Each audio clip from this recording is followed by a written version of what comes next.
Remember the days when you simply couldn't visit youtube.com without being inundated with a wide variety of mean-spirited or racist or completely fake or just plain stupid prank videos?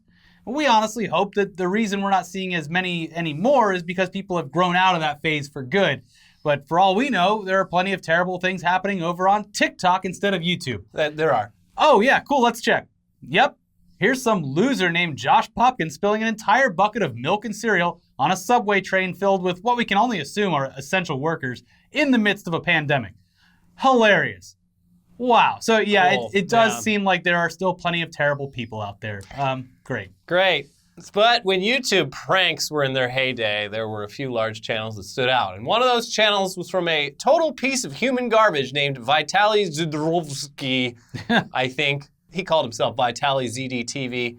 We're going to call him Vitaly. This person and his channel specialized in many different types of pranks and experiments, running the gamut between getting girls to make out with him, to fake kidnappings, to bothering people in the hood. He was a terrible person back then, and we'd say he's a terrible person now too, except he's apparently actually gotten a whole lot worse. Yeah, who could have seen this coming? It was almost like there was a pattern of terrible, terrible behavior. Mm-hmm. And look, before we get into this, it's bad. It's really, really fucking bad. And we have absolutely no idea why anyone would act this way, nor do we know why this YouTube prankster would do such a thing.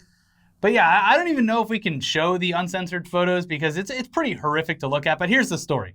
Vitaly was apparently arrested about a month ago for what was reported as felony aggravated battery on a woman. And while this would be completely fucked up in its own right, it appears as though this attack was just completely at random. Like this woman was just wrong place, wrong time, and this asshole just was like, all right, here I go. I'm gonna go fucking insane on this random person. Quote, a woman told cops she was jogging by herself Sunday in Miami Beach when Vitaly suddenly jumped out and tackled her to the ground. She claims he straddled her and repeatedly punched her in the chest and face. The alleged victim told police she screamed for help during the attack, which she said was witnessed by several residents and passerby, so Vitaly ran back inside a nearby home. The alleged victim told cops she had never seen or met Vitaly, who's infamously pulled pranks such as rushing the field at the World Cup in Brazil, as well as a zombie prank in Miami. Yeah, again, just walking down the street, minding her own business, and gets tackled and pummeled by this weirdo. It's a prank. And it appears as though Vitaly was released on bail just after his initial arrest. And the update this week, it's because the photos of the victim were released.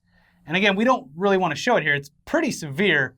And also, YouTube would probably look down on us showing the results of an aggravated assault. But having seen the photos ourselves, it would be a complete affront to justice if he doesn't go to jail for a long time.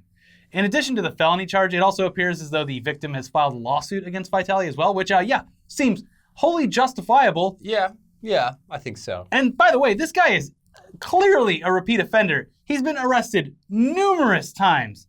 So hopefully, if there is any justice in the world, he will go away for a very, very long time because he's clearly not right in the head, and he is a danger to society and those around him. So, Vitaly, we hope you rot, dude.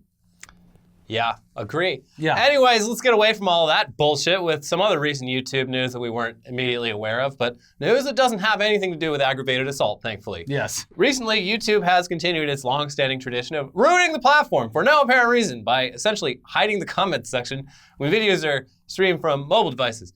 And we assume that many of you aren't necessarily watching YouTube videos from your phones recently, or at least, that would back up Quibi's excuse regarding their platform's failure.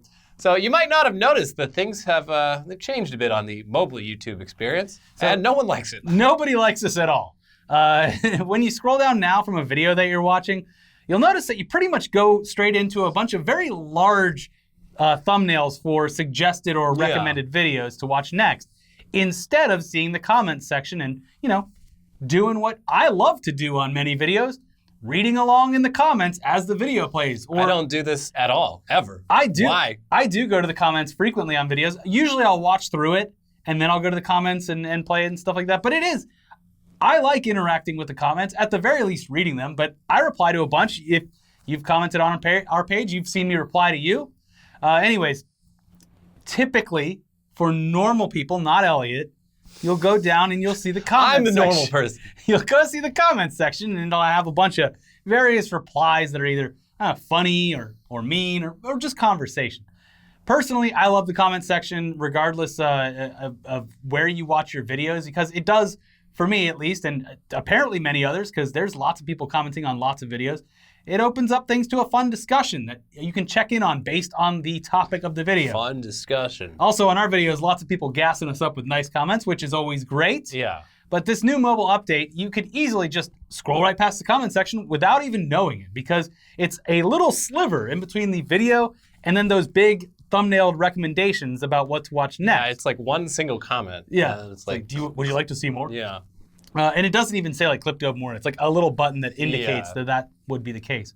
Yeah, so you have to click on the one comment, and then it opens up all the comments so you can read everything. Honestly, in the grand scheme of things, it's not that huge of a deal. It's just an extra button to press, but we have to ask the same question we ask every time YouTube makes a change like this. Why? And the only answer we can think of is that YouTube cares more about what you're going to watch next than having you join in on a discussion about the video you're currently watching. Problem is, at least to some of us, scrolling down and getting a bunch of other video options in your face is very distracting and completely takes your attention away from what you're watching. Mm-hmm. When you're actively commenting or reading comments about a video you're watching, you are engaged in that video. Yeah, nothing like watching a video and then scrolling down to see some weird prank video or something like that. Although, about half the comments we get on our videos is people taking issue with things.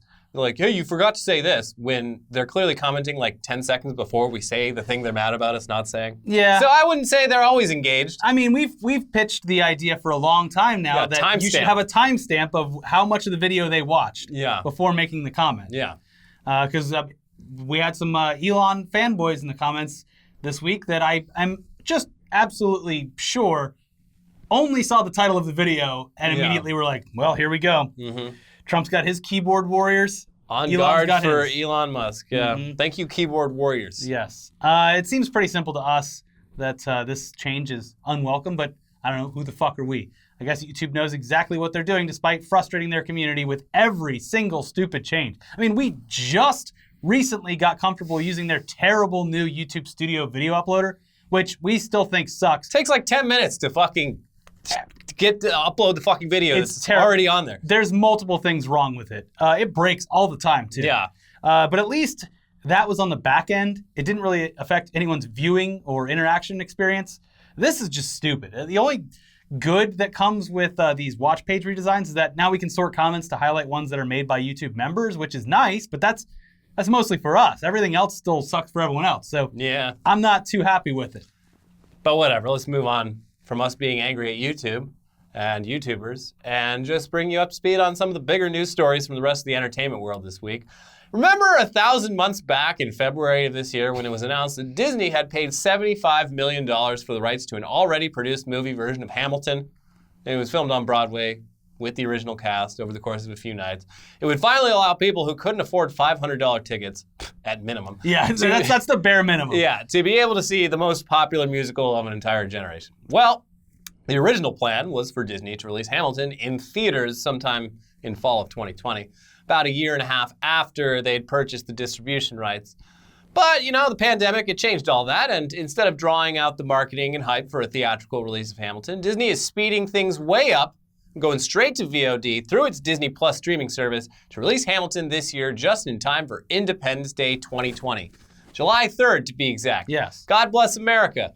So yeah, you'll all finally be able to see Hamilton from the safety of your home during the most patriotic week of the year, which is great. I've seen it on stage. Oh, you did? I did. Oh, locally or in New York? In Los Angeles. Okay. It was still absurdly expensive, but not nearly as much as seeing it on Broadway in its original run. I was hoping to see it this year because it was coming back, but all that got canceled, obviously. So still haven't seen it. So I'm excited for this. I liked it, but it was like, was it worth the money? Absolutely not. I'd say the best way to watch this is on Disney Plus. Yeah, I can't really see myself. I don't know when theater is going to come back anyway, but yeah, theater's canceled. Shut it down. I'll just turn it up really loud on the TV and I'll pretend that I'm there. Yeah, but if you were already excited for that theatrical release, there you go. It's already coming out. Even better. It's coming straight to your house in July.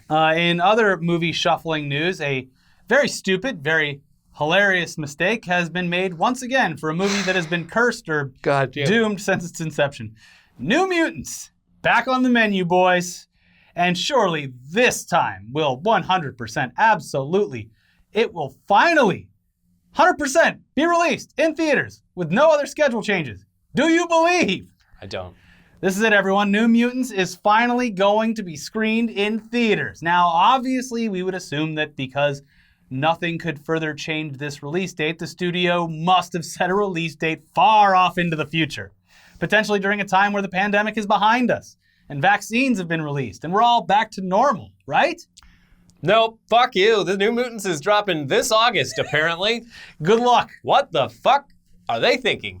I mean, this movie, it's cursed. It's gotta be. It's really cursed. Just, I don't know, release the thing on Disney Plus or something, for Christ's sake. It's been so long. This was supposed to come out like 4 years ago. Yeah, and like at this point, you've already taken a huge bath on it. Like, just put it on Disney Plus. Yeah, it's super weird too, because like, I mean, some of the cast are pretty recognizable. Like the girl who played Arya on Game of Thrones is in it, and she's like visibly a teenager in this movie, and she is a grown woman now in real life. It's fucking weird. So yeah, anyways, New Mutants, the cast, we can only assume are, retired by now. They've all retired. They're all like 65 years old. Yeah, they're collecting Social Security. It's hitting theaters on August 28th of this year, apparently.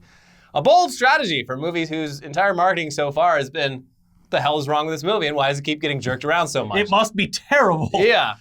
At the very least, maybe the studio assumes that it will do well because it will be one of, if not the only movies that's actually playing.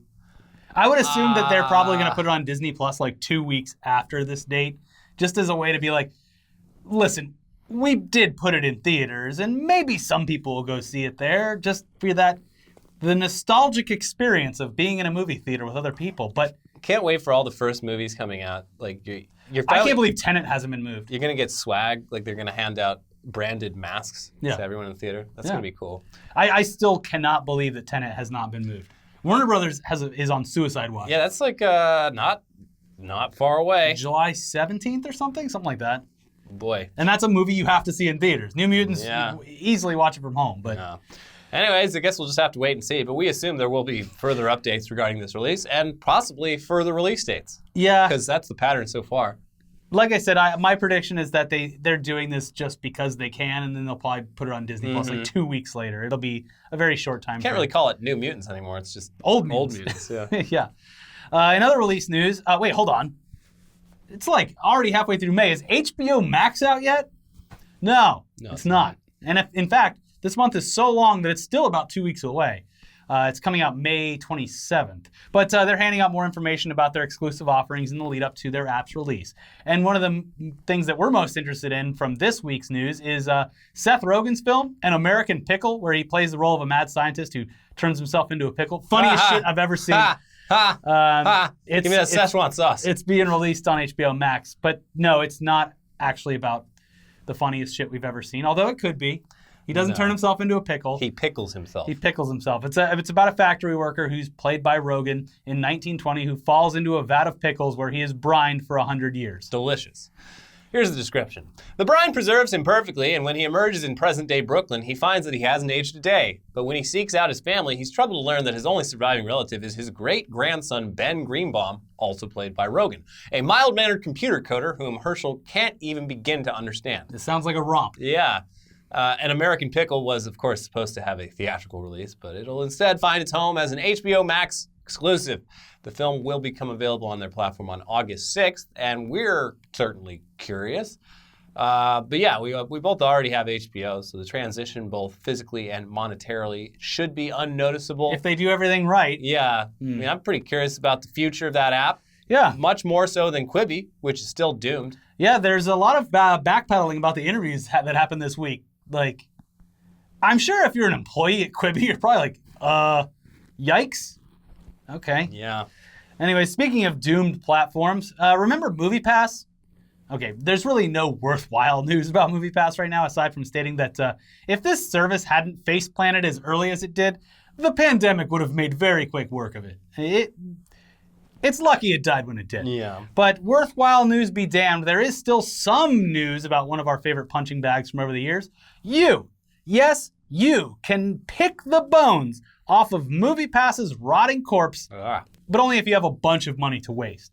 Until the auction closing date of June 18th, you can bid on various parts of the MoviePass business, such as proprietary software and code used by MoviePass for the operation of its mobile app, website, and services, certain sample polling analysis containing selective operating metrics prepared by MoviePass, and 5 domain names: MoviePass.com, MoviePass.com.mx, MoviePass.jp, MoviePass.net, and MoviePass.org.uk.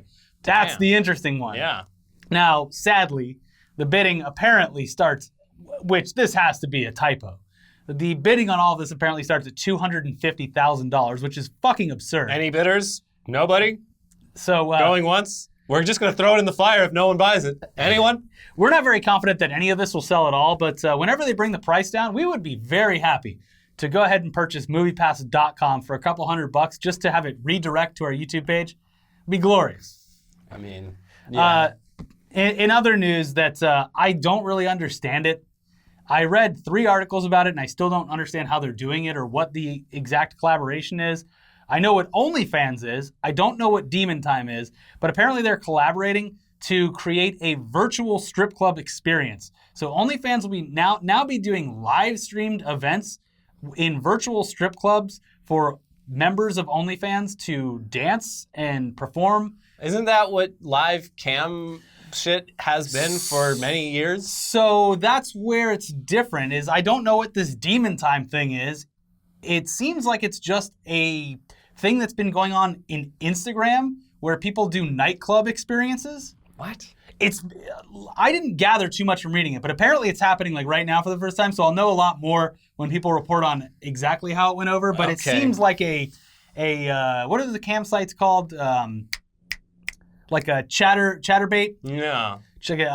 Or a live Jasmine. That's going way back. That's what like the pop-ups used to see in this the old stuff's internet. been around for a long time. But it seems like that, but maybe in some kind of like virtual space. I don't know. Okay. Very interesting. Right. Well, let us know in the comments if you were there for the inaugural run of Demon Time and OnlyFans strip club experience. Because it's not really the strip club experience unless the beers are like $15 and. It needs to have a money cannon where, like, if you donate, they load it in and just shoot dollar bills onto the stage from a distance. Yeah. Yeah. Also, that strip club up in Oregon that stayed open and started Boober Eats, they're doing great. Sounds good. They set up, after the success of their delivery business, they started a drive-through.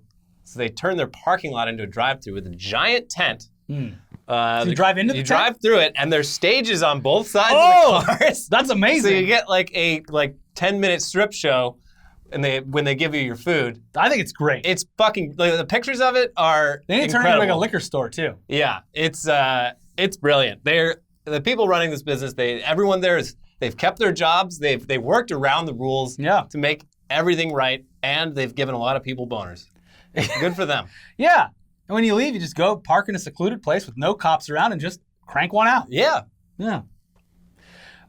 So that's one good thing about the pandemic, I guess. The other good thing that I've noticed is it is very convenient to drive up to a bar and just have them bring a bunch of beer out to you. Yeah. Wonderful. Yeah. Wonderful. Hope that sticks around. Because drive-through liquor stores used to be a thing in Florida. Yeah.